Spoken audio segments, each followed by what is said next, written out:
साथियों, आने वाले दिनों में आप बीपीएससी 71वां दे रहे होंगे और साथ ही साथ हमारे कई सारे साथी बीपीएससी टीआरई 4 भी देंगे। और इन एग्ज़ाम्स में करंट अफेयर बहुत मेजर रोल प्ले करता है, खास करके बीपीएससी 17th फर्स्ट में आप देखेंगे कि करंट अफेयर के बहुत सारे प्रश्न हैं। ऐसे ही बीपीएससी टीआरई 4 में भी 8 प्रश्न तो रहेंगे ही रहेंगे। तो हम इस वीडियो में बिहार, नेशनल और इंटरनेशनल लेवल के सभी करंट अफेयर कवर करेंगे जो जून 2025 के थर्ड वीक में घटित हुआ। इससे पहले के वीडियो में हम फर्स्ट और सेकेंड वीक के करंट अफेयर कवर किए हैं। तो आप चाहें तो करंट अफेयर के फोल्डर में जा करके, प्ले लिस्ट में जा करके आप वो वीडियो देख सकते हैं। तो चलिए अब हम थर्ड वीक का वीडियो शुरू करते हैं। चलिए, यह वीक शुरू होता है, हम इस वीक में 16 से 23 जून के बीच का करंट अफेयर डिस्कस करेंगे। और इस वीक में भारत के द्वारा शुरू किया गया सबसे महत्वपूर्ण डे योग डे, इंटरनेशनल योगा डे मनाया गया। 21 जून को मनाया गया। एक तो यही इम्पोर्टेंट हो जाता है। और साथ ही साथ यदि 21 जून को हमने अंतर्राष्ट्रीय योग दिवस मनाया, तो फिर इस वर्ष का थीम क्या था जो कि बहुत इम्पोर्टेंट था, है ना? एक पृथ्वी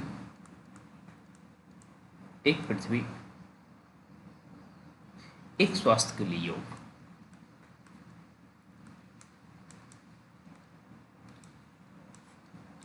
के लिए योग, ये थीम था और ये हमारे लिए काफ़ी इम्पोर्टेंट है। तो आप एक पृथ्वी, one earth one health, yoga for one health. तो ये याद रखेंगे, एक पृथ्वी एक स्वास्थ्य के लिए योग बहुत इम्पोर्टेंट है। तो इसके लिए जो है, और दूसरी बात एक चीज़ और कि इस वर्ष को मनाते हुए हम 10 साल पूरा कर लिए। 10 वर्ष पूरा हो गया इसका, ठीक। और इस बार हम लोग 11वां संस्करण मनाए थे, ठीक है।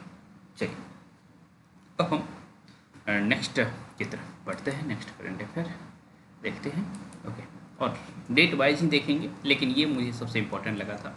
खास करके इसका थीम, क्योंकि डे आपको पता होगा, थीम शायद ना पता हो। तो आप इसे दिमाग में रखेंगे। चलिए, भारत का पहला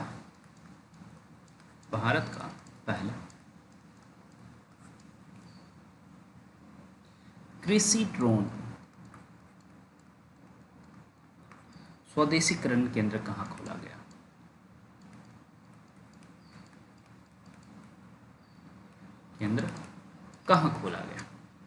भारत का पहला, ये इंपॉर्टेंट हो जाता है, पहला।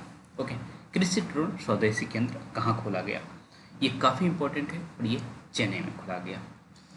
और इसका उद्घाटन किसने किया? इसका उद्घाटन कमलेश पासवान जी ने किया है। कमलेश पासवान, जो कि याद रखने की जरूरत नहीं है ना?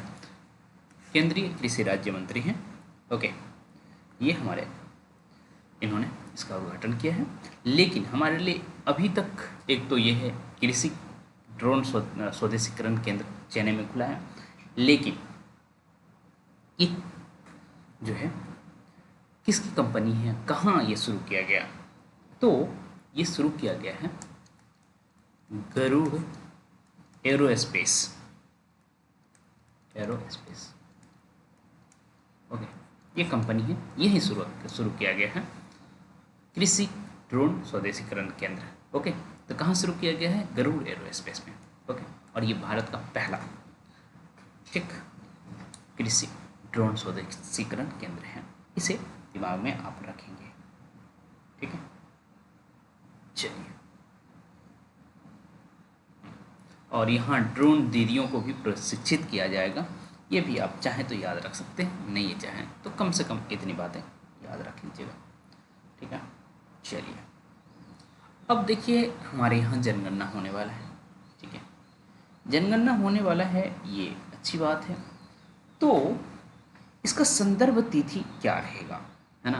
मतलब हम कब से मतलब आगे जब भी जनगणना की बात करेंगे तो हम कब बोलेंगे कि जनगणना कब खत्म हुआ था या कब कंप्लीट हुआ था। तो आप बताएंगे 1 मार्च 2027 को कंप्लीट हुआ था नेक्स्ट जनगणना। जब भी आप करंट अफेयर देखेंगे, है ना, अगले 10 सालों के लिए, ओके, कोरोना नहीं आया तो ठीक है, आ गया तो अगले 16 सालों के लिए, ऐसा कुछ कह सकते हैं। तो 1 मार्च 2027 को रेफरेंस माना जाएगा, ओके। और दूसरी बात ये है कि यदि हमारा जनगणना कंप्लीट हो जाता है तो 2026 के बाद जो भी चुनाव होंगे 2026 के बाद जो भी चुनाव होंगे, है ना, इसी के आधार पर, इस जनगणना के आधार पर परिसीमन होगा। मतलब मान लीजिए कि हमने कह दिया कि 10 लाख की पॉपुलेशन पर एक संसदीय क्षेत्र बनेगा, मान लीजिए ऐसा कह रहे हैं, ठीक है।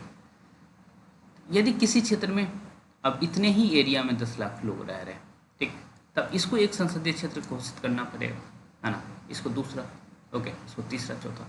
तो हो सकता है कि संसदीय क्षेत्रों की संख्या या विधायकों की संख्या, है ना, बदल जाए भारत में, और ऐसा संभव है क्योंकि लोगों की संख्या बढ़ गई है, ठीक है। चलिए, इतनी बातें हैं, ऐसा नहीं है कि हम जो है इसमें अभी बहुत ज़्यादा इसमें देखने की ज़रूरत नहीं है। जब जनगणना हो जाएगा उसके बाद हम बहुत सारी चीज़ें देखेंगे। हाँ, एक चीज़ और, बिहार जो है, बिहार के करंट अफेयर सेक्शन में डेट पूछने की बहुत आदत है। तो एक है कि एक तो रेफरेंस कब का माना जाएगा, 1 मार्च 2027 का, लेकिन दूसरी तरफ एक और बात आप याद रखेंगे, इसकी अधिसूचना कब जारी की गई कि हम जनगणना कराने वाले हैं। तो 16 जून 2025 को, है ना, 16 जून 2025 को इसकी अधिसूचना भारत सरकार के द्वारा जारी की गई। तो ये भी डेट आप याद रखेंगे, है ना, क्योंकि इम्पॉर्टेंट हो जाता है बिहार की दृष्टि से, क्योंकि बिहार में मैंने देखा है कि कई बार डेट पूछे थे, है ना, कि एक बार डोकलाम विवाद हुआ था, उसमें चीन हम पर हमला किया, है ना। ऐसे ही बिहार में ही इलेक्शन से संबंधित एक बार अधिसूचना जारी हुई थी, उसका भी डेट पूछ लिया गया था, है ना। याद होगा आप लोग, यदि बीपीएससी पहले दिए हैं, है ना, तो आप लोगों को याद होगा ये सारी बातें, ओके। नहीं दिए हैं तो इस देख सकते हैं कि हो सकता है यही करंट अफेयर पूछ दे, ओके। तो चलिए हम आगे चलते हैं, ओके। मेटा इंडिया के मैनेजिंग डायरेक्टर किसे बनाया गया।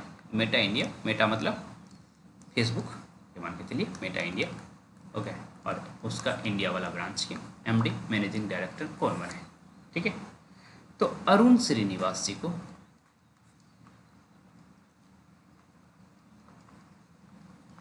एमडी बनाया गया है, किसका, मेटा इंडिया। फेसबुक इंडिया कह सकते हैं, मेटा इंडिया कह सकते हैं, कोई दिक्कत नहीं है, दोनों सेम ही है ना। फेसबुक का पेरेंट कंपनी मेटा है, ठीक है।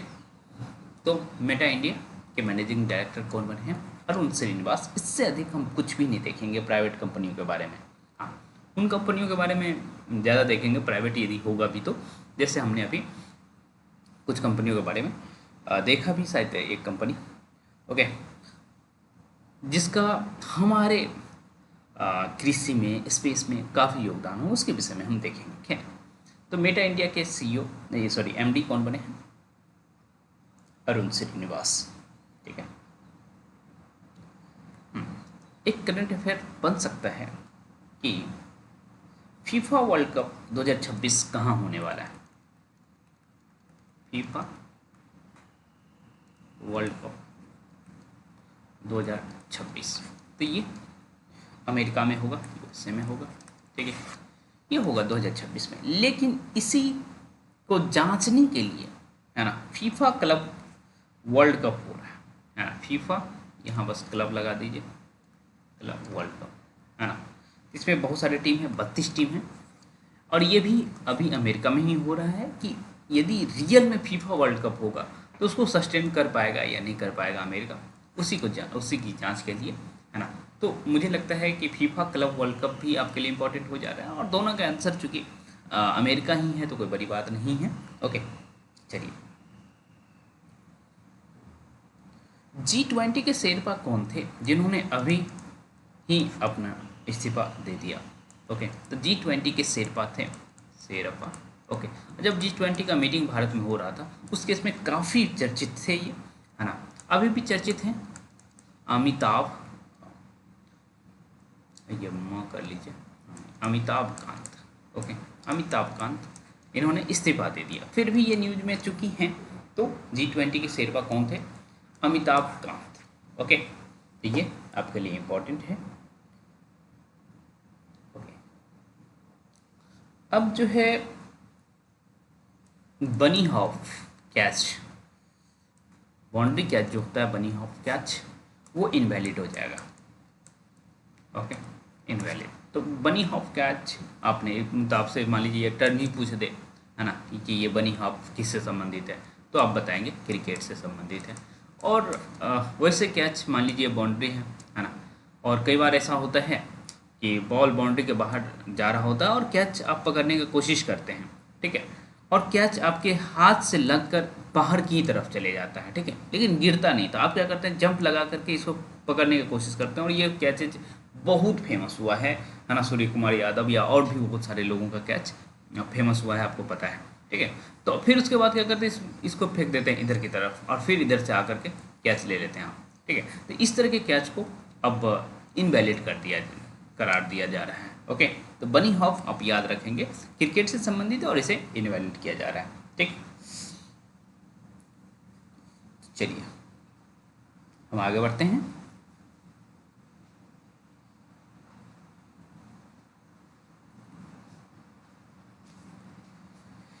ओके, अच्छा, ब्रिटेन के प्रधानमंत्री का क्या नाम है? ओके, काफ़ी चर्चित भी रहा है, क्योंकि आप जान रहे हैं कि इससे पहले ब्रिटेन में भारतीय मूल के प्रधानमंत्री थे, ठीक है, पर उसके बाद कीर स्टारमर बने हैं, आपको याद होगा कीर स्टारमर। ओके, तो इतनी बात ही बस याद रख लीजिएगा, इससे अधिक नहीं याद रखने की ज़रूरत है, ठीक। चलिए,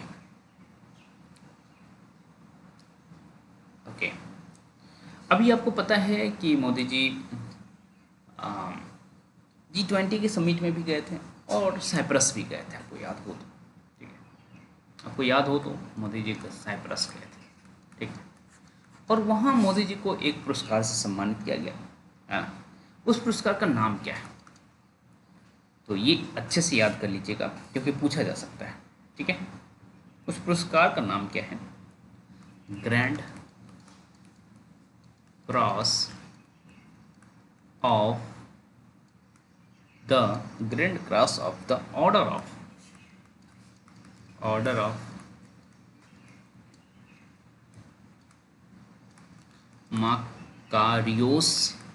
मकारियोस तृतीय।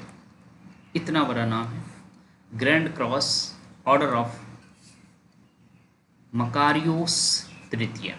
ओके, तो देखिए ये देखिए, ये कॉमन चीज़ रहता है, ऑर्डर ऑफ। ओके, तो ये कॉमन चीज़ रहता है, तो इसको आप नहीं भी याद करेंगे तो चलेगा।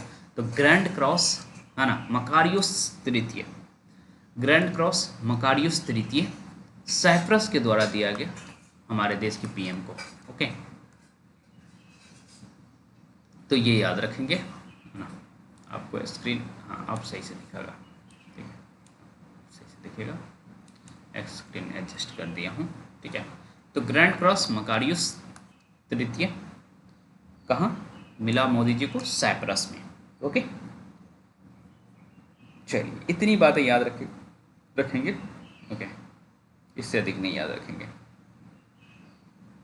हाल में ही कौन राष्ट्रपति, हमारे देश की जो राष्ट्रपति हैं, नाम क्या है बता दीजिएगा, है ना, कि राष्ट्रपति की पहली महिला एडीसी, फर्स्ट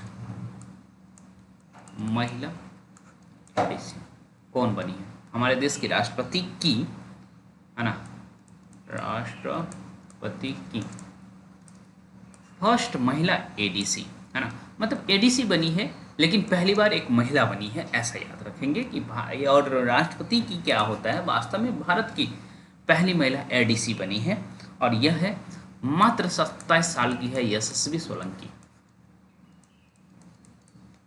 मात्र 27 साल की है यशस्वी सोलंकी। और इनका काम क्या रहता है, तो भारत में जो भी सैन्य घटनाएं हो रही हैं उनका अपडेट देना होता है राष्ट्रपति को। ओके, तो ये कौन बनी है, यशस्वी सोलंकी, मात्र 27 साल की है। ओके, आपके मन में चल रहा होगा एडीसी का फुल फॉर्म क्या है। Okay, AID, Ed D camp. तो एड डी कैंप कौन बनी है, यशस्वी सोलंकी, कौन है, और पहली महिला है। ठीक है, चलिए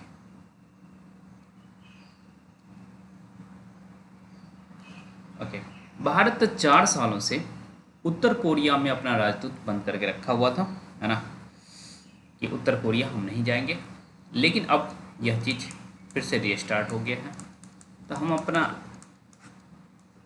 रिलेशन उत्तर कोरिया, है ना, किम जोंग वाले जो हैं, ओके, नॉर्थ कोरिया, जिससे कोई नहीं भिड़ता है, एक मीम काफ़ी वायरल हो रहा था। ठीक है, तो उससे हम 4 साल बाद अपना रिलेशन फिर से शुरू कर लिए। अंतर्राष्ट्रीय घरेलू कामगार दिवस कब मनाया जाता है, तो 16 जून को मनाया जाता है। ठीक है, वैसे उतना इम्पोर्टेंट नहीं है, तो हम इस पर लिखने भी की कोशिश भी नहीं करेंगे। हाँ, ये हमें अच्छा लगा।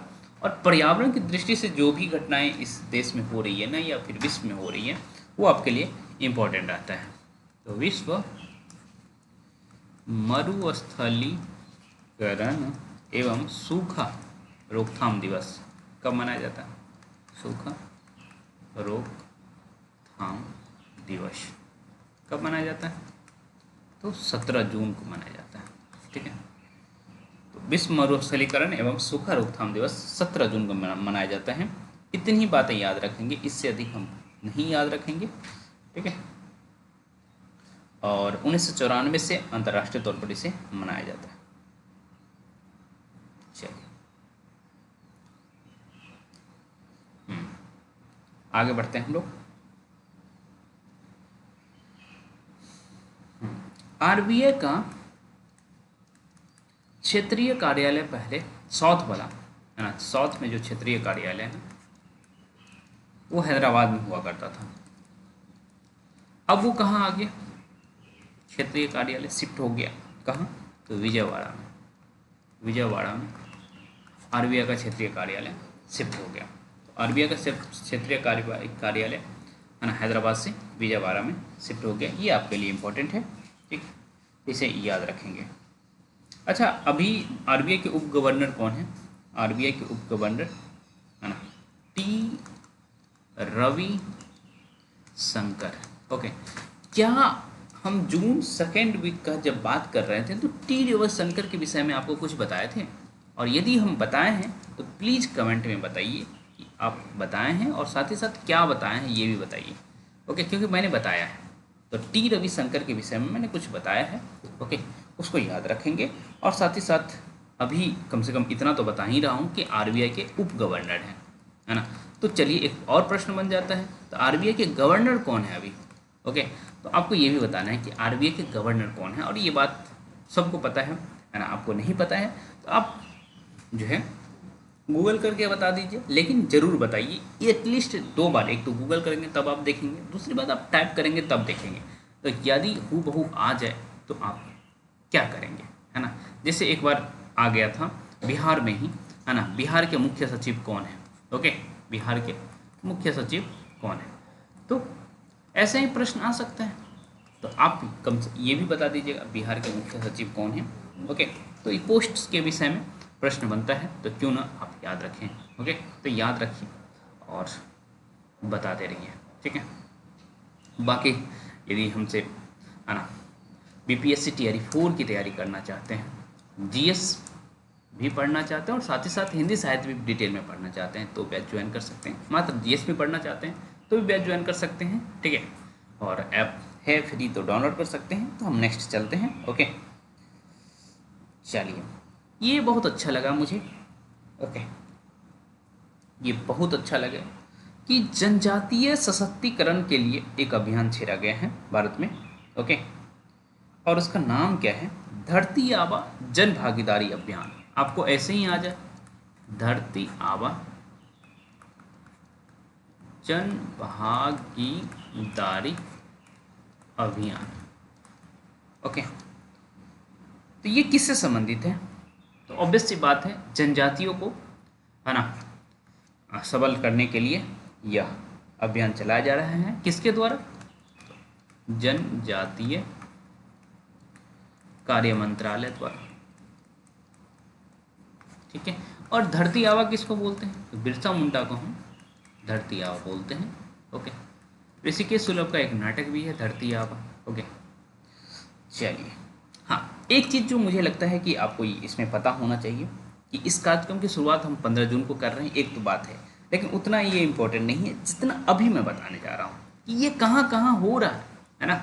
धरती आबा जन भागीदारी अभियान आखिर कहाँ रोल आउट हुआ है? तो भारत में 549 जिला जो है वो जनजातीय जिला है। ओके, जहाँ जनजाति रहते हैं तो उसे हम 549 जिले में जनजाति रहते हैं। और साथ ही साथ जो है ये अभी जो मैं बताने जा रहा हूँ वो और ज़्यादा इम्पोर्टेंट है। 207 पीवीटीजी डिस्ट्रिक्ट्स हैं। ओके, तो इसको आप कह सकते हैं अति संवेदनशील जनजातीय समूह यहाँ रहते हैं। Okay, PVTG. ओके, तो ये 207 जिला हैं। ये ज़्यादा इम्पोर्टेंट है कि हमारे देश में पीवीटीजी कितने हैं, तो आप बताएंगे 207। ओके, ये ज़्यादा इम्पोर्टेंट है इस बात को। और साथ ही साथ धरती आबा जन भागीदारी अभियान किसके द्वारा मनाया जा रहा है? तो जनजातीय कार्य मंत्रालय द्वारा। और धरती आबा हम कहते हैं किसको? बिरसा मुंडा को। और 15 दिनों का कार्यक्रम है, तो 15 जून से शुरू होकर के 30 जून तक चलेगा। ठीक है, मतलब आज हम 1 जुलाई को ये बातचीत कर रहे हैं, तो अब ये अभियान खत्म हो गया होगा। ओके, ये बात है। अभी सुबह के 5:31 हो रहा है। ओके, आज रात भर हमने सोए ही नहीं है, ये स्थिति। खैर, और मुझे ये लगा कि मैं सोऊंगा तो आप लोग को वीडियो नहीं मिल पाएगा, तो इससे पहले मैं वीडियो रिकॉर्ड करके डाल करके फिर सोऊंगा कि आप लोग आराम से वीडियो देख सकें, क्योंकि मैंने आपको कह रखा कि सुबह में मिलेगा। तो सुबह मतलब आपको आराम से 7 बजे तक मिल जाएगा। ओके, उससे पहले मैं देख रहा हूँ कि कब तक कितने देर में रिकॉर्ड होता है। ठीक है, तो चलिए हम आगे बढ़ते हैं। अभी सिप्री का रिपोर्ट आया। तो पहली बात तो सिप्री का फुल फॉर्म क्या है? SIPRI, SIPRI. Okay, SIPRI. और ये मुझे लगता है कि बहुत शानदार काम किया जाता है इसके द्वारा। ओके, तो सिप्री का ईयरबुक जारी हुआ है, जिसको कहते हैं Stockholm International Peace Research Institute. Okay, SIPRI को हम कहते हैं Stockholm International Peace Research Institute. Okay, यदि आपको याद हो गया तो ठीक है, नहीं तो कोई बात नहीं है, सिप्री कम से कम याद रख लीजिएगा। ओके, चलिए, इसमें ये बताया गया कि अभी पूरे विश्व में 9 परमाणु संपन्न देश हैं। परमाणु संपन्न देश हैं। ठीक है, और जहाँ लगातार परमाणु हथियार बढ़ रहे हैं, खास करके वॉरहेड बढ़ रहे हैं। वॉरहेड का मतलब होता है कि आप समझिए दगने के लिए तैयार है। ठीक है, परमाणु हथियार, तो ये बहुत अच्छी बात नहीं है। खास करके चाइना जो है बहुत ज़्यादा मात्रा में डिप्लॉय कर रहा है। तो ये 9 परमाणु संपन्न देश कौन कौन है? कम से कम इतना याद रखिएगा सिप्री के रिपोर्ट के अनुसार। ओके, 4, 5, 6, 7, 8, 9। ठीक है, तो देखिए भारत भी परमाणु संपन्न राष्ट्र है, ये इसमें दो राय नहीं है। तो सबसे पहले यूएसए यदि है तो रसिया होगा ही। ओके, रसिया। ठीक है, उसके बाद चाइना। ठीक, तो यूएसए, रसिया, चाइना है तो भाई इंडिया क्यों पीछे रहे, और इंडिया है तो पाकिस्तान क्यों पीछे रहे। ओके, तो ये तो समझिए कि हैं ही। साथ ही साथ इजराइल के पास भी जो है परमाणु हथियार है। और अभी मैं नॉर्थ कोरिया के विषय में बताया कि भारत 4 साल बाद रिलेशन शुरू किया है, तो नॉर्थ कोरिया भी है। ओके, अब कौन छूट रहा है हमारा, है ना? कुछ यूरोपियन कंट्री भी है, यूके और फ्रांस। ठीक है, तो देख लीजिए। और मुझे नहीं लगता कि आप भूलेंगे, है ना? यूएसए से शुरू किए, यूएसए का जोड़ीदार रसिया बना दिए, है ना? रसिया है तो चाइना भी है, तो मेजर कंट्री, है ना? फिर इंडिया, पाकिस्तान, इजराइल, ओके, फिर नॉर्थ कोरिया, यूके, फ्रांस। तो मुझे नहीं लगता आप भूलेंगे, ठीक है। तो जो चाइना है इसके विषय में कहा गया कि ये 600 प्लस परमाणु न्यूक्लियर वॉरहेड तैयार कर लिया, जो कि बहुत अच्छी बात नहीं है। ओके, चलिए हम आगे बढ़ते हैं।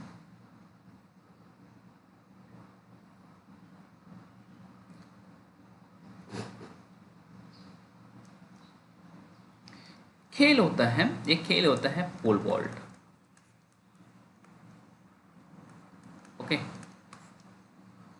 तो इसमें एक खिलाड़ी हैं जिनका नाम है आर्मंड डुप्लांटिस। क्या नाम है? Armand Duplantis. Okay, Armand Duplantis जो है ना, खुद ही अपना रिकॉर्ड तोड़ लिए और ये काम 12वीं बार किए इस खेल में, ठीक है। इस खेल में 12वीं बार ऐसा किए हैं। और कमाल ये है ये स्पेन का प्लेयर है, एक बात। दूसरी बात, ये पोल वॉल्ट जो हो रहा था ना, इस बार स्पेन में ही हो रहा था। ओके, और इसमें कितने मीटर का छलांग इन्होंने लगाया? 6.28 मीटर का। इससे पहले जो गेम हुआ था उसमें 6.27 मीटर का लगाया था इन्होंने, लेकिन इस बार जो लगाया है स्पेन में ही 6.28 मीटर का लगाया है। और नाम इनका है आर्मंड डुप्लांटिस। ओके, और पोल वॉल्ट खेलते हैं, बस इतनी बातें याद रखेंगे। ओके, सरकार के द्वारा अब ये कहा गया कि यदि आप यूपीआई करते हैं, ओके, और यूपीआई जब आप क्लिक करेंगे ना, क्लिक कि हाँ अब हम पेमेंट करने जा रहे हैं, पिन दबा दिए और क्लिक कर दिए, ओके, उसके बाद मात्र 10 सेकंड से अधिक का समय नहीं लगेगा पेमेंट जाने में या रिसीव होने में, जो भी स्थिति है। 10 सेकंड से कम में हम कोशिश कर रहे हैं कि पेमेंट हो, सारा पेमेंट क्लियर हो। ओके, ये अच्छी बात है।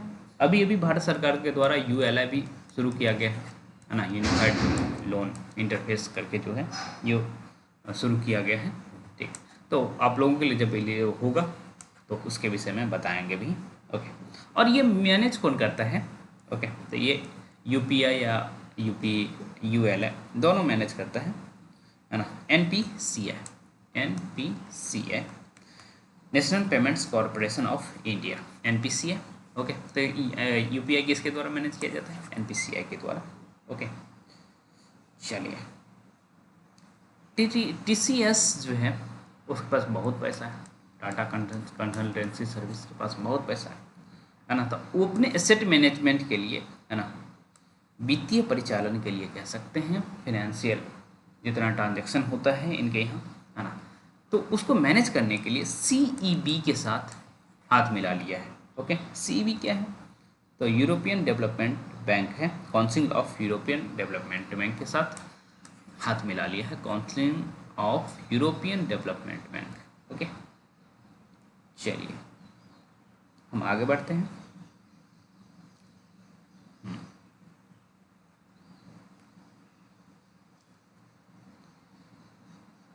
तो अभी टेनिस का मैच हो रहा था पुर्तगाल में। ओके, उसमें भारत की अंकिता रैना भी पार्टिसिपेट कर रहे थे। कौन? अंकिता रैना, लेकिन अकेले नहीं थी ये, इनके साथ फ्रांस की, है ना, इनका नाम थोड़ा सा अलग होगा, गुई मारेस ITF। ओके, एक मिनट, मिस्टेक, इनका नाम एलिस रोबो है, एलिस रोबो। ये कहाँ की है? फ्रांस की। तो अंकिता रैना, है ना, और एलिस रोबो, ऑब्वियस सी बात है महिला डबल खेल रही थी, है ना, टेनिस खिलाड़ी है तो महिला डबल खेल रही थी और ये जीत गई हैं। ओके, और जगह का नाम जो मैं लिख रहा था वो वास्तव में जगह का नाम था, पुर्तगाल में ही, है ना, गुइमारेस, पुर्तगाल में ये मैच हो रहा था। जीती हैं कौन? अंकिता रैना के साथ एलिस रोबो, है ना, ये जीत गई हैं दोनों। ओके, और कमाल है कि पैसा सुनेंगे ना, $40,000। ओके, इतना मिला, तो लीजिए। चलिए, साइबर सुरक्षा अभ्यास किसके द्वारा किया जा रहा है भारत में? 16 जून से शुरू है और 27 जून तक चल रहा था। ओके, चूँकि 1 जुलाई को यह वीडियो रिकॉर्ड हो रहा है, तो 16 जून से 27 जून तक, है ना, साइबर सुरक्षा चला, साइबर सुरक्षा अभ्यास चला।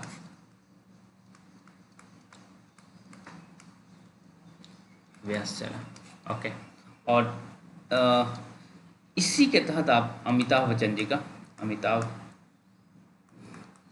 जी का की आवाज़ में कॉलर ट्यून सुनते थे। ओके, और आपको याद होगा तो 27 जून को ही खबर आई या 28 जून को आई होगी खबर, है ना, जिसमें आप देखे होंगे कि अमिताभ बच्चन की आवाज़ अब आप नहीं सुन पाएंगे कॉलर ट्यून के रूप में। ओके, वैसे बहुत सारे लोग इससे परेशान भी हुए थे, आपको पता होगा, है ना, कि आप इमरजेंसी में कॉल लगा रहे हैं और 3 मिनट तक एक ही बातें बोली जा रही है और लगातार बोली जा रही है। ये होता कि आप ये फिक्स कर देते कि किसी यूजर को आप, मतलब कोई कॉलर, आप किसी को कॉल कर रहे हैं, है ना, तो वो 5-7 बार फिक्स कर दिए होते कि 5-7 कॉल किए, बस बात हो गया, है ना, लेकिन ये लगातार बजते रहा, जो कि खैर अब बंद हो गया, तो उस विषय में बहुत ज़्यादा बातचीत नहीं करनी है। और लेकिन आपको ये डेट शायद अब याद रह जाए कि 16 जून से शुरू हुआ और 27 जून तक चला है साइबर सुरक्षा अभ्यास। ओके, और दूसरी बात ये है कि ये किसके द्वारा किया जा रहा था? डिफेंस साइबर एकेडमी के द्वारा, डिफेंस साइबर एकेडमी मैंने बोल दिया, एजेंसी के द्वारा, ठीक है, डिफेंस साइबर एजेंसी के द्वारा ऐसा किया जा रहा था, है ना। 12 दिन का अभ्यास था, ठीक। तो चलिए हम आगे बढ़ते हैं।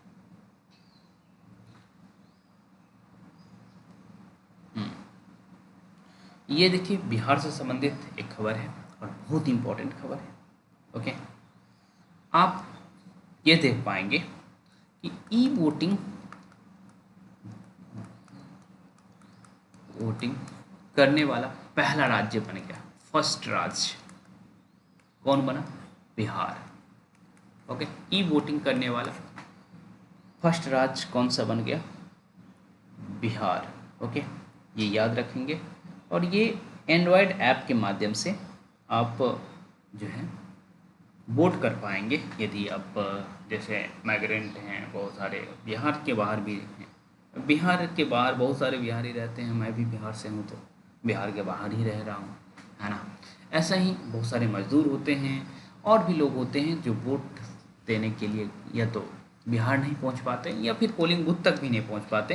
कुछ बुजुर्ग भी लोग हैं जो पोलिंग बूथ तक नहीं पहुंच पाते, तो उन सभी को की सुविधा के लिए ई वोटिंग की व्यवस्था लाई गई है। पहली बार देश में, पहली बार बिहार में ही लाई गई ये बात। और आप कौन से ऐप के माध्यम से वोट कर पाएंगे? तो ई वोटिंग SECBHR,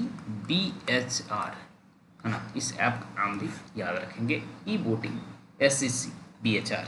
ओके, और एक बात आप याद रखेंगे, और वो बात क्या है कि राज्य के, मतलब बिहार राज्य के निर्वाचन आयुक्त कौन है?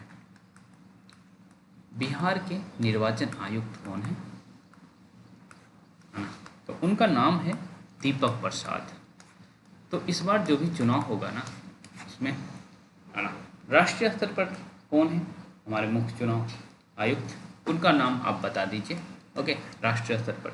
और अभी मैंने कुछ दिन पहले आपको बताया भी था, काफ़ी चर्चे में वो थे, है ना। अभी बिहार के विषय में हमने जान लिया कि बिहार के निर्वाचन आयुक्त कौन है, दीपक प्रसाद, ठीक है। तो आप देश का बता दीजिए। चलिए, और दूसरी बात, एक तो ये ऐप, मतलब ये ऐप हैं ही, साथ ही साथ बिहार राज्य के निर्वाचन आयोग भी अपना एक ऐप डाउनलोड किए हैं। ओके, मतलब जारी किए हैं। ओके, उसका नाम हमें अभी तक नहीं आया है हमारे समय, मतलब हमारे सामने, तो जब नाम आएगा तो आप लोग देख भी सकते हैं। ओके, चलिए, हाँ, एक देश है जिसका नाम है एस्टोनिया। एस्टोनिया, जहाँ ई वोटिंग धड़ल्ले से होता है, ई वोट धड़ल्ले से होता है। एस्टोनिया में ई वोट धड़ल्ले से होता है। ओके, चलिए, हम्म किस कंपनी के साथ मिलकर अमेरिकी रक्षा विभाग ने, है ना, 200 मिलियन डॉलर का अनुबंध किया साइबर सुरक्षा या एआई के लिए, है ना, एआई के लिए। और एआई के क्षेत्र में American famous company open AI है। ओपन एआई जिन्होंने चैट जीपीटी बनाया है। ओके, तो चैट जीपीटी जिसने बनाया है ओपन एआई, तो ओपन एआई के साथ मिलकर अमेरिकी गवर्नमेंट ने, अमेरिकी रक्षा विभाग ने, अमेरिकी रक्षा विभाग ने कहा कि भाई आई एआई के लिए हमें कुछ सहयोग दो, है ना। उसके कितने का फंडिंग मिल गया? 200 मिलियन डॉलर का। ये बहुत होता है ना। कितना होता है इंडियन में जानना चाहेंगे तो 1670 करोड़ होता है ना। ये बहुत ही होता है, ऐसा नहीं है बहुत कम है। ओके एक आध करोड़ मिल जाए तो वही बहुत। खैर चलिए, छोटे छोटे देशों के लिए अब जो है आईसीसी क्रिकेट कितने दिनों के लिए अब होगा? ICC cricket match, ICC cricket match कितने दिनों के लिए होगा? मात्र और मात्र 4 दिनों के लिए होगा। एक बात। दूसरी बात, ऐसा नहीं कि इसमें ओवर कम जाएंगे या इस तरह की चीज़ें नहीं होंगी। पहले जो 5 दिवसीय मैच हुआ करता था ना, पहले 5 दिवसीय मैच का हुआ करता था, तो उसमें 90 ओवर एक दिन में फेंका जाना था, है ना। लेकिन अब कितना ओवर फेंका जाएगा? 98 ओवर। ओके, तो ये वास्तव में थोड़ा कम खर्च में क्रिकेट मैच कराने के लिए किया जा रहा है कि छोटे छोटे देश भी अच्छे से क्रिकेट मैच कर खेल लें। ओके, लेकिन इंडिया, ऑस्ट्रेलिया और इंग्लैंड टेस्ट मैच के लिए ये 3 कंट्री काफ़ी फेमस हैं, इंडिया, ऑस्ट्रेलिया और इंग्लैंड। ओके, अभी तो यहाँ 5 दिनों का ही होते रहेगा। ठीक है, तो एक प्रश्न हमारे माइंड में अभी आ गया था कि इंडिया और इंग्लैंड के बीच जो है एक टेस्ट मैच हुआ करता था, है ना। उसका नाम अब क्या कर दिया गया वो कमेंट बॉक्स में बताएंगे। इससे पहले मैंने आपको बताया था, इसीलिए मैं पूछ रहा हूँ और मैं वही बातें पूछता हूँ आपसे जो मैं बताया रहता हूँ। तो आप मुझे बताइएगा इंडिया और इंग्लैंड के बीच जो क्रिकेट मैच होता है उसका नाम क्या है, और साथ ही साथ, हाँ, एक और नाम याद रख लीजिएगा, ऑस्ट्रेलिया। तो इन तीनों को 5 दिनों का ही खेलना है। बाकी छोटे छोटे कंट्रीज आप 4 दिनों के खेल खेल सकते हैं। समय की भी बचत होगी, है ना, साथ ही साथ पैसा भी बचेगा। ठीक है, आपको एक ऑपरेशन का नाम बताया था, operation rising lion. Okay, operation rising lion किसका था? इजराइल का था। किसके खिलाफ? ईरान के खिलाफ। ओके, लेकिन ईरान का भी क्या, ईरान ने भी एक ऑपरेशन लॉन्च किया, है ना, प्रॉमिस 3। प्रॉमिस 3। ओके, तो ये बस उल्टा कर लीजिए, ईरान ने इजराइल पर, ठीक है, ईरान ने इजराइल पर, ठीक है। चलिए, और एक और, जब इतनी बातें हो ही रही हैं तो एक और, midnight hammer, MIDNIGHT, midnight hammer. Okay, midnight hammer जो है ये अमेरिका का B2 बम्बर से अमेरिका ने किसको मारा था? ईरान को। ओके, B2 बम्बर का यूज करके, है ना, ईरान के न्यूक्लियर साइट्स को तबाह किया गया था। किसके द्वारा? अमेरिका के द्वारा। और उसको नाम क्या दिया गया? Midnight hammer. ओके, और प्रॉमिस 3 ईरान का इजराइल। ओके, और राइजिंग लॉयन इजराइल का ईरान। ओके, तो उम्मीद है ये याद रखेंगे। ऑपरेशन सिंधु, ऑपरेशन सिंधु, सिंधु नहीं बोल, सिंदूर नहीं बोल रहे, सिंधु। ओके, तो ईरान में फंसे हुए अमेरिकन सॉरी इंडियन स्टूडेंट को लाने के लिए ऑपरेशन सिंधु लॉन्च किया गया। ओके, और ये जान से नोमेनक्लेचर किया गया है। ठीक है, और जान से नोमेनक्लेचर किया गया पाकिस्तान को चिढ़ाने के लिए। ठीक है, सिंधु जल समझौता आपको पता है। चलिए,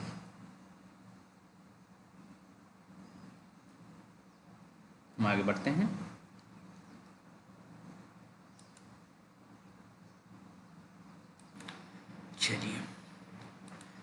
एक जगह है जिसका नाम है मानेसर, और सच में बिहार से जाने वाले बहुत सारे मजदूर यहाँ काम करते हैं, क्योंकि हम इस जगह का नाम पहली बार एक मजदूर के ही मुंह से सुने थे दिल्ली में जब हम थे उस केस में। ठीक है, तो एक मानेसर जगह है जहाँ मारुति सुजुकी का, है ना, बहुत बड़ा प्लांट है। ओके, तो वहाँ देश की सबसे बड़ी इनसाइड रेलवे साइडिंग खोला गया, है ना, देश की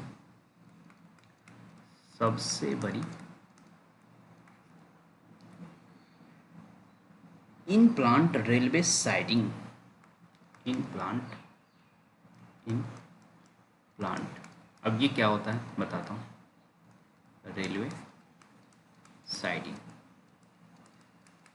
ओके, तो इस कंपनी में मारुति सुजुकी में कार बनेगी, है ना, और कार का जो ट्रांसपोर्टेशन होगा ना, तो ये डायरेक्ट कंपनी फैक्ट्री से सीधा हम हमें जहाँ ले जाना है, ओके, वहाँ हम भेज सकते हैं रेल के माध्यम से, ट्रकों के माध्यम से भेजने की ज़रूरत नहीं पड़ेगी, है ना। तो ये जो हमारा ट्रांसपोर्टेशन कॉस्ट होगा मारुति सुजुकी का वो बचेगा, है ना। इतनी बातें याद रखनी है। ओके, चलिए, चूँकि मानेसर जो है ना ये हरियाणा में, ओके, और इनके जो मुख्यमंत्री हैं उनका नाम आप याद रखेंगे, और नायब सिंह सैनी नाम है, नायब सिंह सैनी, नायब सिंह सैनी। अब कहेंगे कि ये क्यों आप बता रहे हैं, है ना, हरियाणा के मुख्यमंत्री क्यों याद रखेंगे। ओके, तो एक बार बीपीएससी का ही एग्ज़ाम था, बीपीएससी का ही एग्ज़ाम था, और उसमें जो है पूछ लिया गया था उड़ीसा के मुख्यमंत्री के विषय में। ओके, और नए नए में, हालांकि ये भी नए में बने थे, वो भी नए में बने थे। ओके, तो उड़ीसा के मुख्यमंत्री के विषय में पूछ लिया गया था, और आई थिंक उनके विधानसभा क्षेत्र के विषय में पूछा गया था। तो मुझे लगता है कि नहीं पूछना चाहिए कि भाई किसी मुख्यमंत्री का विधानसभा क्षेत्र में क्यों याद रखूँ। हाँ, इतना याद रख ले रहा हूँ कि चलो भाई कि ये यहाँ का मुख्यमंत्री है, ऐसा थोड़ी है कि हम उनका विधानसभा याद रखने जाएं। ओके, खैर थोड़ा सा हम और आगे बढ़ते हैं, इस दिमाग में रख सकते हैं। ठीक है, जो भी बताया गया, ठीक है। हाँ, ये मुझे बहुत अच्छा लगा, बहुत ही अच्छा लगा करंट अफेयर ये जो है आपका। ओके, बहुत शानदार लगा। एक मिनट रुकिएगा बस। चलिए, हम नेक्स्ट करंट अफेयर की तरफ चलते हैं। ओके, और ये हमारे लिए काफ़ी इम्पोर्टेंट है, और बहुत ही इम्पोर्टेंट है। वास्तव में हुआ क्या है, संयुक्त राष्ट्र द्वारा 2026 वर्ष 2026 को किस रूप में घोषित किया गया है, महिला किसान वर्ष। ये बहुत अच्छा लगा मुझे, महिला किसान वर्ष के रूप में घोषित किया गया। किसको, 2026 को, और ये किसके द्वारा किया गया, यूएन के द्वारा। आप रख लीजिए इसे याद, क्योंकि प्रश्न बनना समझिए कि ये तय है ना, क्योंकि एक बार अंतर्राष्ट्रीय मिलेट्स दिवस या फिर किस वर्ष को ये मिलेट्स वर्ष के रूप में घोषित किया गया था, है ना, ऐसा प्रश्न आया हुआ है। तो यदि सेम नेचर का कुछ चीज़ें हो रहा है ना, तो उसे याद रखेंगे। महिला किसान वर्ष, यूएन ने कहा कि हम 2026 को महिला किसान वर्ष के रूप में मनाएंगे। ओके, भारत के द्वारा आईएनएस अर्नला, ओके, आईएनएस अर्नाला को कमीशन किया गया है, मतलब हमारे नौसेना के बेड़े में शामिल किया गया है। उसका टाइप क्या है, तो उसका टाइप आप याद रखेंगे, ASWSWC। ओके, ASWSWC, है ना, anti submarine warfare shallow water craft. Okay, तो बस ऐसे याद रख लीजिएगा, ASWSWC। Okay, anti submarine warfare shallow water craft, तो इसे याद रख लीजिएगा, बस इतनी बात है। नेक्स्ट बढ़ते हैं।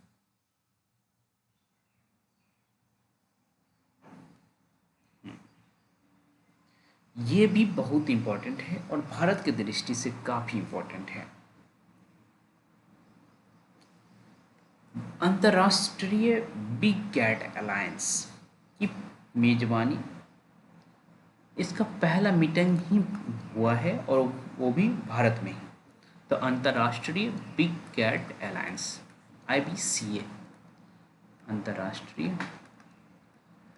Big Cat alliance. ओके, अंतर्राष्ट्रीय बिग कैट अलायंस की पहली बैठक, फर्स्ट बैठक कहाँ? नई दिल्ली में। ओके, फर्स्ट बैठक कहाँ? नई दिल्ली में। ठीक है, ये बात। और जो है हमारा देश भी देश ही अंतर्राष्ट्रीय बिग कैट अलायंस का मुख्यालय रहेगा। ओके, एक चीज़ प्रश्न बन सकता है कि बिग कैट के अंतर्गत कौन कौन प्राणी आता है? ओके, तो कुल मिला के 7 प्राणी आता है। ठीक है, 4 3 7। ओके, आपके माइंड में सबसे पहले आ जाना चाहिए शेर, बाघ, ओके, तेंदुआ। ओके, शेर, बाघ, तेंदुआ, ये 3 तो हैं। तेंदुआ के साथ हिम तेंदुआ भी आप याद रखेंगे। ठीक है, फिर चीता, जैगुआर और प्यूमा। तो इतना याद रख लीजिएगा, शेर, बाघ, तेंदुआ, हिम तेंदुआ, चीता, जैगुआर, प्यूमा। तो कुल मिला के 7। एक और बातें याद रखनी है आपको। ओके, और ये किस दिन हम जो है घोषित किए? तो प्रोजेक्ट टाइगर का 50th 50वीं वर्षगांठ मना रहे थे, उस समय हमने इसे जारी किया। उतना इम्पोर्टेंट नहीं है। ओके, लेकिन एक और बात जो इम्पोर्टेंट है अभी मैं बताने जा रहा हूँ, उसे दिमाग में रखेंगे कि इसमें कुल कितने कंट्री शामिल है। इंटरनेशनल बिग कैट अलायंस में अभी कितने देश शामिल है? ओके, भारत तो है नहीं, भारत तो है ही, है ना। उसके अलावा भूटान 1, 2 कंबोडिया, 3 गिनी, 4 स्वास्तिनी,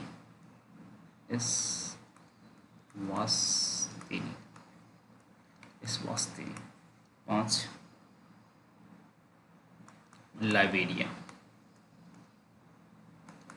लाइबेरिया, फिर 6 सूरीनाम, 7 सोमालिया, 8 कजाकिस्तान और 9वां हम अपने देश भारत को ले लेते हैं। ठीक है, तो ये 9 देश जो हैं IBCA International Big Cat Alliance का मेंबर है। भूटान, है ना, पड़ोसी देशों में देखिए भूटान है और हमारा और पड़ोसी देश तो दिख नहीं रहा हमें। ठीक है, लेकिन कंबोडिया, गिनी, वेस्टनी, लाइबेरिया, सूरीनाम, सोमालिया, कजाकिस्तान और भारत। ओके, कजाकिस्तान भी बहुत ज़्यादा दूर नहीं है, तो ठीक है, फिर सोमालिया, सूरीनाम, लाइबेरिया। ओके, तो ये याद रख लेंगे। ठीक, इससे अधिक हम नहीं याद रखेंगे।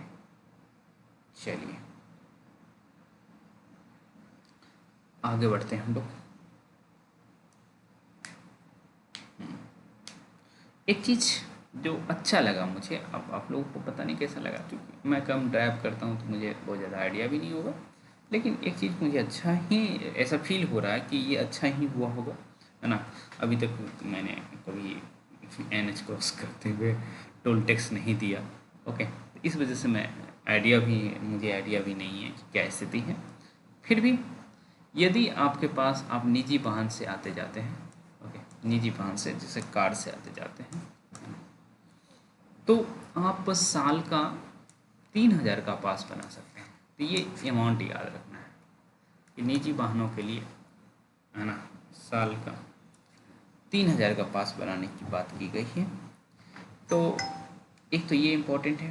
ओके, इसकी वैलिडिटी थोड़ा अलग है, इसको थोड़ा सा ध्यान रखिएगा। वैलिडिटी किस रूप में है, या तो आपका 200 ट्रिप पूरा हो जाए, 200 ट्रिप पूरा हो जाए, या फिर आप 1 साल मान लीजिए अभी लिए हैं तो 1 साल की वैलिडिटी, दोनों में से कोई भी हो जाए पहले, या तो 200 ट्रिप आप पूरा कर लिए या फिर 1 साल पूरा हो गया, तो आपका 3,000 गया। ठीक है, तो इससे बेहतर है कि भाई आप 3,000 का रिचार्ज किए हैं तो जो है 200 ट्रिप कर ही लीजिए, है ना। चलिए, हमारे स्टूडेंट्स जग गए हैं क्योंकि व्हाट्सएप में देख रहा हूँ ये मैसेज आ रहे हैं सभी स्टूडेंट्स के। ठीक है, तो 3,000 का पास बनाइए और NS पे घूमिए।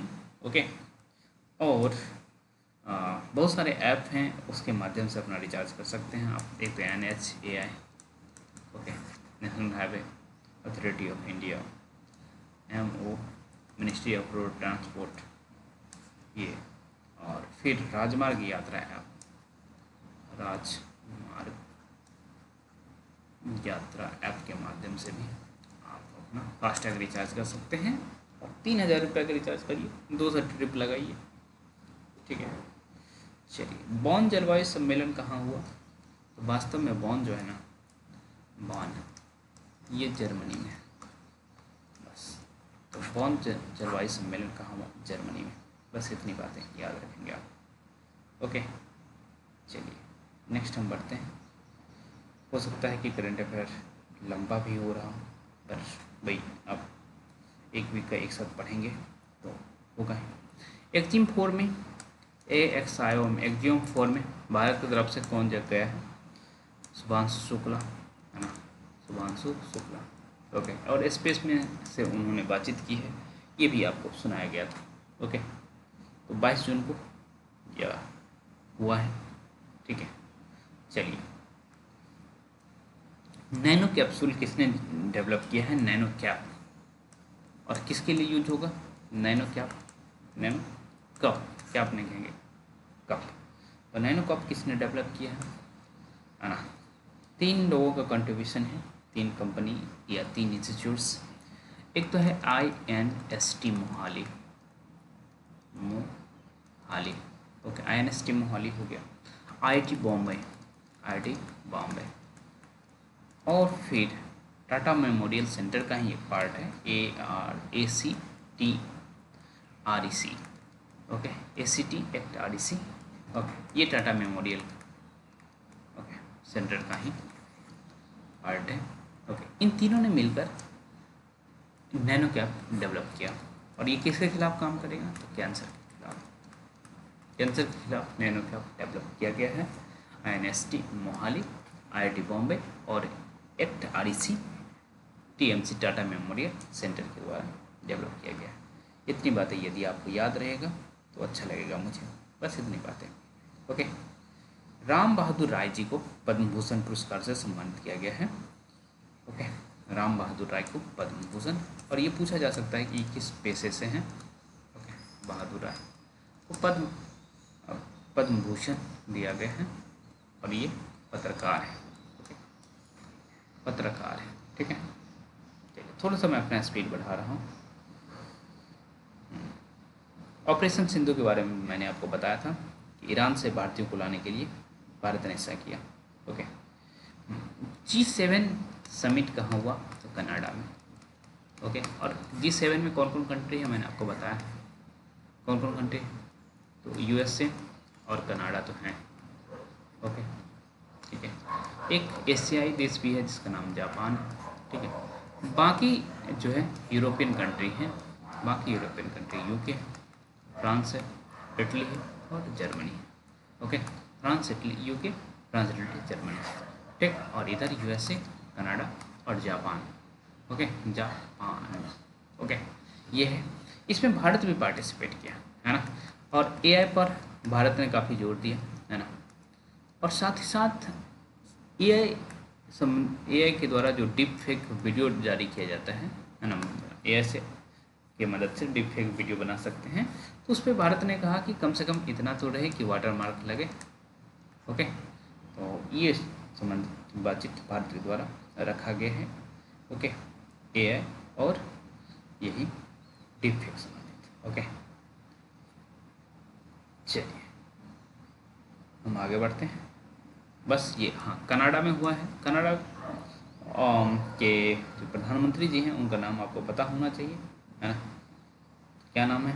और मैंने ये बताया भी था, आपको याद हो तो, है ना? तो कनाडा के प्रधानमंत्री मार्क कार्नी, है ना? कनाडा के हो गया मार्क कार्नी, है ना?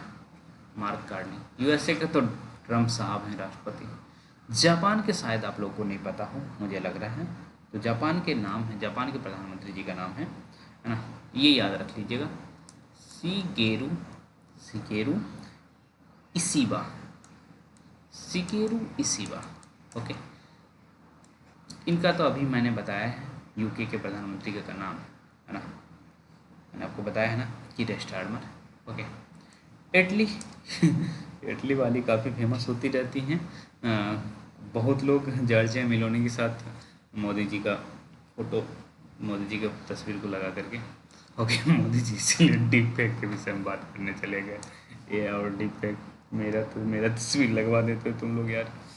तो ऐसी स्थिति क्या, ये भी अच्छी बात है याद रखने के लिए, है ना? और जर्मनी के चांसलर शायद आपको ना याद हो, और याद रखने की भी जरूरत नहीं है, फ्रेडरिक मर्ज नाम है इनका, फ्रेडरिक मर्ज इनका नाम है, जर्मनी के चांसलर। ओके, तो जर्मनी के चांसलर हो गए। इटली, है ना, मेलोनी जी हैं, जॉर्जिया मेलोनी। फ्रांस, फ्रांस का मैंने नहीं बताया, और मुझे लगता है कि आप लोग को नहीं पता होगा, है ना? तो इमैनुअल मैक्रो, है ना, बनारस आए हुए थे, तो बहुत नज़दीक से इनसे मिलना हुआ था जब ये बनारस आए थे तो। ओके, और यूके आपको पता है। खैर, हम आगे बढ़ते हैं। जापान का विशेष तौर पे याद रख लीजिएगा, शिगेरू इशिबा। खैर, हम आगे बढ़ते हैं। चलिए, टीवीएस अपना आई क्यूब कहाँ बेचेगा? अभी अभी की बात है। टीवीएस आई क्यू यू कहाँ बेचेगा? तो इंडोनेशिया में, इंडोनेशिया, ठीक है, याद रख लीजिएगा, बहुत बड़ी बात नहीं है। ओके, मैंने कहा ना, प्राइवेट कंपनियों के विषय में कम बातचीत करेंगे। Okay, MIT university US ranking में इसका कितना रैंक है मैंने आपको बताया था। ओके, एक शॉर्ट के माध्यम से ही बताया था, लेकिन बताया था। तो क्यूएस रैंकिंग 2025 में MIT का रैंक क्या है मुझे बताएंगे आप। ओके, क्योंकि बहुत अच्छा रैंक है, तो आपको याद भी होना चाहिए। ओके, तो MIT यूनिवर्सिटी के प्रोपोस्ट कौन कौन बने हैं? प्रोपोस्ट, अब भाई कोई इंडियन ही बने होंगे तभी तो इनके विषय में बातचीत हो रहा है। तो इनका नाम है प्रोफेसर अनंता चंद्रकाशन, प्रोफेसर अनंता चंद्रकाशन। ओके, प्रोपोस्ट बने हैं MIT के। ओके, और ये बहुत बड़ा पोस्ट होता है, ठीक है? तो पहली बार कोई भारतीय, और ये अमेरिकी मूल के हो गए हैं, मतलब भारतीय मूल के अमेरिकी हैं, ठीक है? अमेरिकी मूल के नहीं हो गए हैं, भारतीय मूल के हैं, लेकिन ये अमेरिकन हैं। ओके, तो अनंता चंद्रकाशन प्रोपोस्ट बने हैं, बहुत बड़ा पोस्ट होता है MIT जैसे यूनिवर्सिटी के लिए। ओके, साहित्य अकेडमी युवा पुरस्कार की घोषणा हुई है। तो 2 पुरस्कार आपके लिए इम्पोर्टेंट हो जाता है। एक तो हमारी एक सीनियर है ना, कमाल ये है कि दोनों BHU के ही हैं है ना, तो मतलब बनारस का है, बनारस से ही। एक तो फिर उगना, जस्ट हमारे सीनियर रही है, कुछ दिन पहले की सीनियर है हमारा, है ना? तो फिर उगना नामक उनकी पुस्तक है ना, पार्वती तिर्की, ये हमारी सीनियर रही है, और कुछ दिन पहले BHU भी आई थी। ओके, तो फिर उगना नाम का इनका कविता संग्रह है, उस पर इनको हिंदी साहित्य के क्षेत्र में युवा पुरस्कार दिया गया। ओके, पार्वती तिर्की को। दूसरी तरफ, चूँकि बिहार के विषय में भी बात करनी है, तो मैथिली में साहित्य अकेडमी युवा पुरस्कार किसे दिया गया है ना, मैथिली में? तो नेहा झा मणि नाम है इनका। तो नेहा झा जी को मैथिली में दिया गया है। इनकी पुस्तक का नाम भी याद रखेंगे, और इनकी पुस्तक का नाम बनारस से ही संबंधित है, बनारस आहम। हाँ, बनारस हम, मतलब हम और बनारस। ये भी कविता संग्रह है, बनारस आहूँ। तो नेहा झा मणि का मिलल इन मैथिली के पुरस्कार, साहित्य अकादमी युवा पुरस्कार। तो अहाँ सब याद रख लें, है ना, कियाकि एग्जाम में आबि जायत तो अहाँ सब गलत कह सकै छियै, है ना। पार्वती तिर्को को भी याद रखना है और नेहा झा मणि को भी याद रखना है। ओके, अभी जो मैं बोल रहा था वो मैथिली भाषा ही है। ओके, तो चलते हैं हम आगे। चलिए अभी एक भयानक कॉमेडी हुआ है कि स्टारलिंक जियो और एयरटेल दोनों ने हाथ मिला लिया। ओके, ये थोड़ा हमें कॉमेडी टाइप लगा। जियो और एयरटेल दोनों ने हाथ मिला लिया कि भाई सैटेलाइट जो है इंटरनेट प्रोवाइड करने में हमारा भी मदद करो, सीधी सीधी बात है। ओके, अभी स्टारलिंक आने वाला है भारत में और बताया जा रहा है कि 33,000 में, ओके, इसका बेस प्राइस रहने वाला है, कुछ इस तरह का मामला है। ओके, तो कौन लगाएगा इसको देख लीजिए। चलिए, कौन सा राज्य है जहाँ हिंदी थर्ड लैंग्वेज के तौर पर पढ़ाया जाएगा? तो महाराष्ट्र में हिंदी थर्ड लैंग्वेज के तौर पर पढ़ाया जाएगा, इसे याद रख लेंगे, है ना। तो न्यू एजुकेशन पॉलिसी की वजह से गूगल ने अपना एशिया पैसिफिक हब कहाँ लॉन्च किया? गूगल एशिया पैसिफिक हब कहाँ लॉन्च किया? ओके, तो ये लॉन्च किया गया हैदराबाद। ठीक है, आप सही कर लीजिएगा, है ना, हैदरा हो गया है, तो हैदराबाद में लॉन्च किया गया गूगल के द्वारा। ओके, चलिए,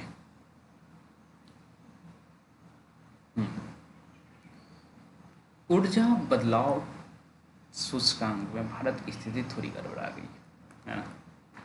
ऊर्जा ट्रांसफॉर्मेशन इंडेक्स सूचकांक है ना। तो ऊर्जा बदलाव सूचकांक में भारत का रैंक इस बार 70, है ना। तो जितने नंबर का आप बीपीएससी देने जा रहे हैं उतना ही रैंक है। तो ये वैसे भी आपको याद हो जाएगा, ऊर्जा बदलाव सूचकांक में भारत का रैंक, और ये पिछले वर्ष की तुलना में अच्छा नहीं है, घटिया है। ओके, और ये वर्ल्ड इकोनॉमिक फोरम के द्वारा जारी किया जाता है। ओके, चलिए, अब आप वोटर आईडी बनाने के लिए अप्लाई करते हैं तो टाइमलाइन फिक्स कर दिया गया कि 15 दिन में आपको मिलेगा ही मिलेगा। चलिए, बिहार में चुनाव है तो वोटर आईडी पर, और न्यू वोटर आईडी भी, मतलब न्यू वोटर लिस्ट भी जारी किया जा रहा है। तो उसमें जो भी प्रोसेस हो, यदि आप बिहार से हैं तो उसमें आप भागीदारी निभाइएगा, है ना, अपना बनवा लीजिएगा, जो की स्थिति हो, जैसे भी करना हो। हाँ, चलिए, विश्व किडनी कैंसर दिवस मनाया जाता है 12 जून को मनाया जाता है, जो कि हमारे लिए उतना इम्पोर्टेंट नहीं है। ओके, चलिए, एक है फाल्कन जेट 2000, और उसका नाम है JET 2000। तो इसको कौन बनाएगा? आप, तो इसको बनाएगा रिलायंस। ओके, मुकेश अंबानी की जो कंपनी नहीं है, अनिल अंबानी की कंपनी है, द रिलायंस एरोस्ट्रक्चर लिमिटेड नाम है उसका, रिलायंस एरोस्ट्रक्चर लिमिटेड, है ना। ये अनिल अंबानी की कंपनी है। ओके, तो वही बनाएगा फाल्कन जेट 2000। ओके, और किसके साथ मिलकर? तो फ्रांस की डॉसाल्ट एविएशन जो है, डॉसाल्ट, तो उसके साथ मिलकर ये बनाएंगे। चलिए, हम आगे बढ़ते हैं। जय हिंद योजना कहाँ शुरू, किस यूनिवर्सिटी में शुरू की गई? जय हिंद योजना वास्तव में ड्यू के एसटी छात्रों के लिए, डीयू के एसटी छात्रों को छात्रवृत्ति देने के लिए जय हिंद योजना की शुरुआत किया गया। डीयू में जो भी एसटी स्टूडेंट हैं, जनजातीय स्टूडेंट हैं, उन्हें कहा गया कि भाई तुम पढ़ो, हम तुम्हें छात्रवृत्ति देंगे जय हिंद योजना के तहत। ओके, चलिए, भारत के प्रधानमंत्री क्रोएशिया भी गए थे और पहली बार गए थे, इतनी बातें याद रखिएगा। ओके, और वहाँ कहा गया कि आप यूरोप में हमारे साथ, मतलब आप यूरोप में एंट्री करने के लिए भारत का प्रवेश द्वार है, क्रोएशिया को मोदी जी ने कहा। ठीक है, खैर हम इस विषय में बातचीत नहीं करेंगे। ठीक है, इसमें देखिए DRDO द्वारा पिनाका मिसाइल का 2 वेरिएंट है ना एक्सेप्ट किया गया है। DRDO ही ने इसको बनाया है, पिनाका मिसाइल को। ओके, तो इसका रेंज अब बढ़ाया गया है। ओके, तो रेंज बढ़ा करके कितना कर दिया गया है, 300। ठीक है, पहले पिनाका 3 हुआ करता था, पिनाका 3 उसका रेंज कितना था, 120 किलोमीटर। अब पिनाका 4 आ गया है ना। पिनाका 4 का रेंज बहुत इंपॉर्टेंट है, 300 किलोमीटर, यही इंपॉर्टेंट है। तो पिनाका 4 का रेंज कितना है, 300 किलोमीटर। ओके, चलिए, भारत विश्व का तीसरा सबसे बड़ा विद्युत उत्पादक हो गया है ना। इंटरनेशनल एनर्जी अलायंस, ऊर्जा संगठन, अंतर्राष्ट्रीय ऊर्जा संगठन ने ऐसा कहा कि भारत जो है ना 3rd लार्जेस्ट एनर्जी प्रोड्यूसर हो गया है ना। तीसरा सबसे बड़ा ऊर्जा उत्पादक देश कौन सा हो गया, IEA के अनुसार भारत।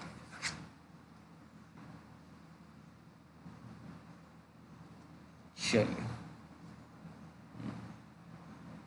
ओके, किस कंपनी ने हाल में ही पुनः प्रयोज मतलब रीयूजेबल रॉकेट का सफल परीक्षण किया है ना। ये जनरली आपको कार बनाते हुए जापानी कंपनी है ना, जापानी कंपनी है ये, होंडा है ना।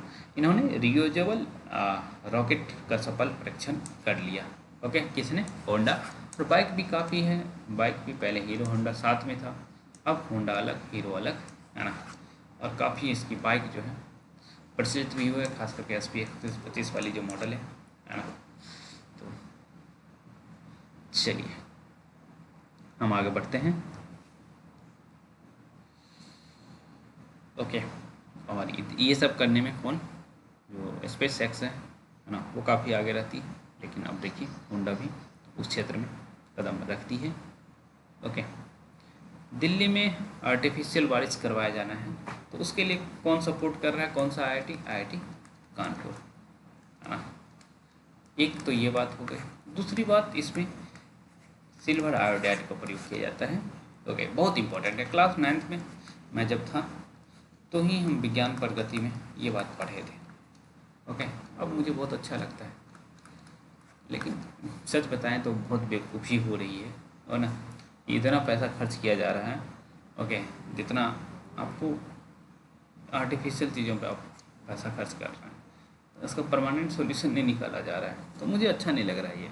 ओके, जिस तरह से मुझे 2026 में 26 को अंतर्राष्ट्रीय किसान महिला, जो महिला किसान के रूप में हम मनाएंगे है ना, तो वो मुझे अच्छा लगा था। लेकिन इस तरह की बातें जो आर्टिफिशियल रेन आप करवाएंगे और इतना पैसा खर्च करके, बहुत पैसा खर्च हो रहा है।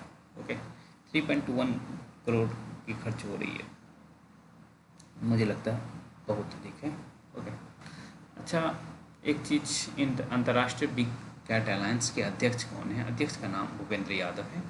इसे याद रखेंगे, वो छूट गया था हमारे माइंड में, अभी आया, उसे याद रखेंगे आप। ठीक है, चलिए हम आगे बढ़ते हैं। ओके, पेरिस डायमंड लीग किसके द्वारा जीता गया है, Paris diamond league. Paris diamond league जो है वो नीरज चोपड़ा के द्वारा जीता गया, नीरज चोपड़ा के द्वारा जीता गया है।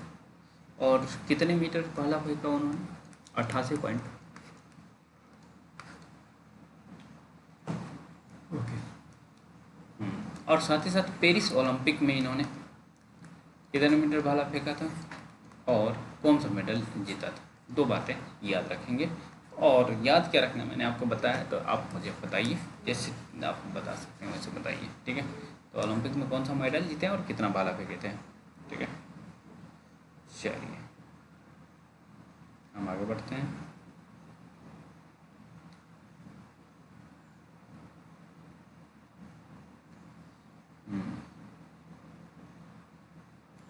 ओके, बिहार में एक जगह है जहाँ लोकोमोटिव बनता है रेलवे का, है ना। उस जगह का नाम क्या है बता रहा हूँ मैं, ओके। उस जगह का नाम है माहोरा, मारहोरा। तो मारहोरा कहाँ है, किस डिस्ट्रिक्ट में, तो सारण में, ओके। तो यहाँ से बने लोकोमोटिव को हम कहाँ भेज रहे हैं, गिनी। यही इम्पोर्टेंट है कि हम मारहोरा में बने लोकोमोटिव को हमने कहाँ भेजा, गिनी, और ये कहाँ है, सारण में, ओके। मोदी जी हरी झंडी दिखाए हैं इनको, ओके। चलिए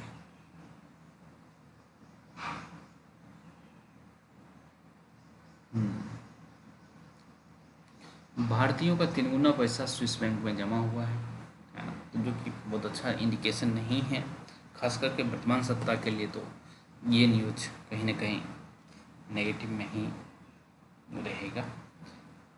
खैर, पॉलिटिकल बातें कम हो, है ना, क्योंकि हम लोग पढ़ाई लिखाई कर रहे हैं, ठीक। चलिए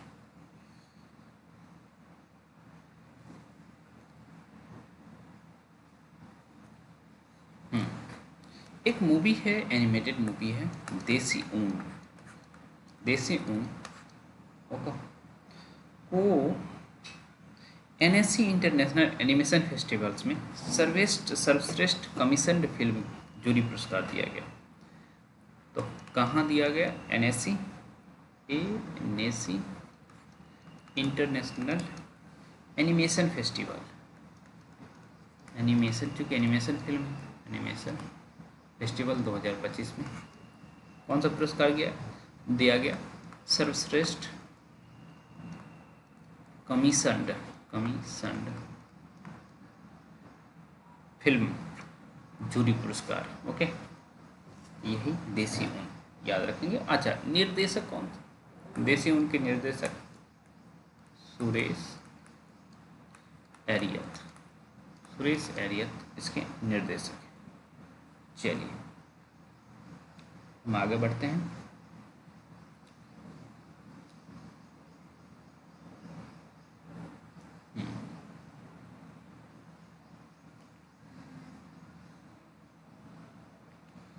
अभी 1 जुलाई को ना, 1 जुलाई का मतलब आज ही भारतीय नौसेना में आईएनएस तमाल जुड़ने वाला है, ठीक है।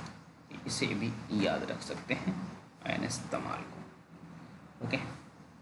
आईएनएस तमाल याद रख लेंगे, ओके।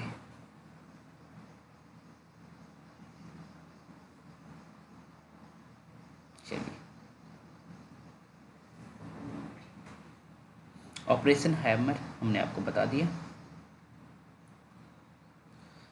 क्वींस क्लब खिताब किसके द्वारा जीता गया, कार्लोस अल्काराज।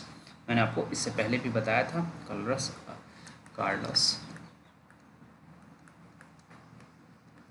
अल्काराज के विषय में। इस बार इन्होंने क्या जीता है, सेकंड क्वींस क्लब खिताब, क्वींस क्लब खिताब इन्होंने जीत लिया, ओके। ऑपरेशन मिडनाइट हैमर आपको बता दिया मैंने, ईरान के खिलाफ था, अमेरिका ने ईरान पर हमला किया था, ओके। PFRDA के अध्यक्ष कौन है, शिव सुब्रमण्यम रमन, ओके, शिव सुब्रमण्यम रमन। तो PFRDA के अध्यक्ष बने हैं शिव सुब्रमण्यम रमन, ओके। चलिए ठीक है।